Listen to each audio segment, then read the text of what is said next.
Hey there, and welcome to English Through Historical Stories. I'm Emily Bennett, and if you're looking to improve your English while hearing some of the most fascinating stories from history, you've come to the right place. In today's video, we'll dive into one of the most daring art thefts of all time, the Great Mona Lisa Heist. Before we jump in, I want to remind you that these videos are designed to support your English studies. Here's my tip. First, watch the video without subtitles. Challenge yourself to understand as much as you can. Then, watch it again with subtitles to catch any words or phrases you missed. Finally, after a few days, come back and watch it one more time without subtitles to see how much progress you've made. Trust me, this is a great way to sharpen your listening skills and boost your confidence. Now let's get into today's story. Are you ready? In the early 20th century, the Louvre Museum in Paris was home to many treasures, but none were as famous as Leonardo da Vinci's Mona Lisa.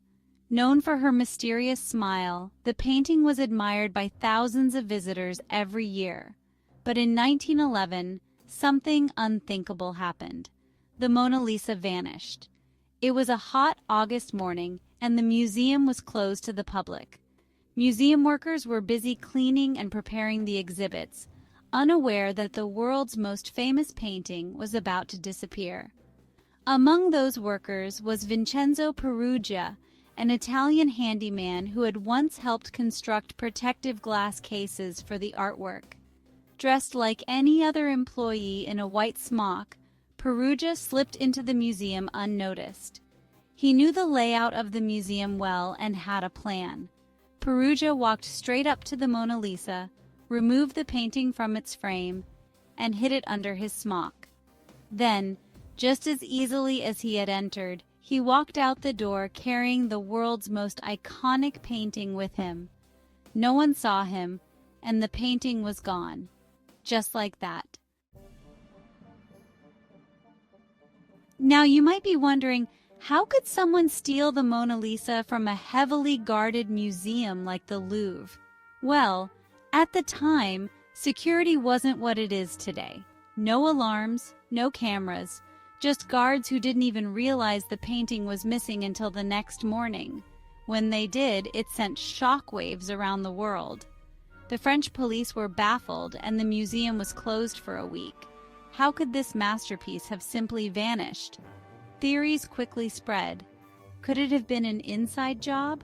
Was a rich art collector behind it? Even Pablo Picasso, one of the most famous artists of the time, was questioned by the police.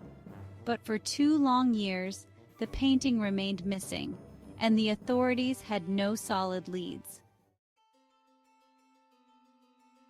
Peruggia, it turned out, had a personal motive.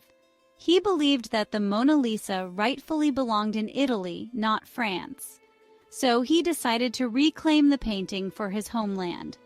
For 2 years, he kept the painting hidden in a trunk in his tiny Paris apartment, just a few miles away from the Louvre. Can you imagine?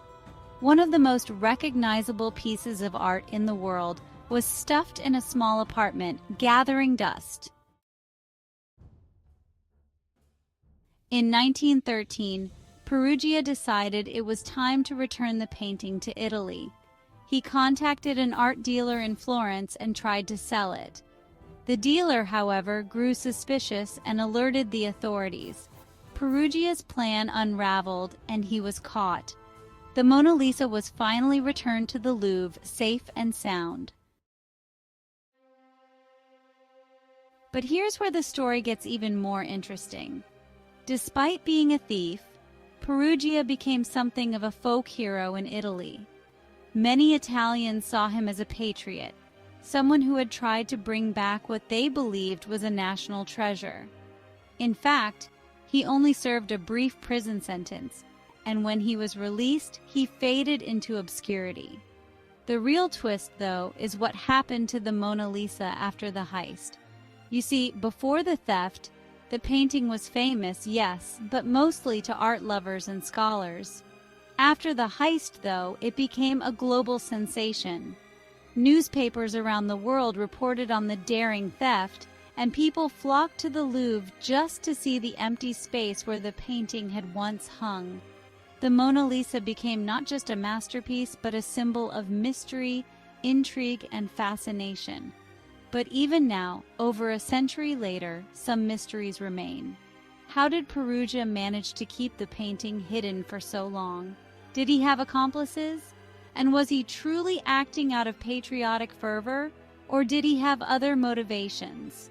While the case was officially solved, the story of the Mona Lisa heist continues to captivate imaginations worldwide. And one more thing, there are still conspiracy theories out there. Some believe that the Mona Lisa returned to the Louvre is not the original, but a forgery. Could the real painting still be out there somewhere, hidden away in a private collection? It's a theory that has fueled debates and documentaries for years. Whatever the truth may be, one thing is certain: the heist of the Mona Lisa changed the way the world viewed art forever. Isn't that an incredible story? It's hard to believe that a single man could just walk out of the Louvre with the Mona Lisa under his coat, but it really happened. This story is a great reminder of how history is full of surprises and mysteries that we're still unraveling today. If you enjoyed this, don't forget to check out the next episode, where we'll dive into another thrilling story. You won't want to miss it. And remember, learning English is all about making progress one step at a time. So if you didn't catch everything, don't worry. Watch this video again without subtitles, then with subtitles, and finally, after a few days, give it one last try to see how much you've improved. You're doing great. Thanks for watching. If you're enjoying these stories, be sure to hit that subscribe button, give this video a thumbs up, and leave a comment with your thoughts. See you next time.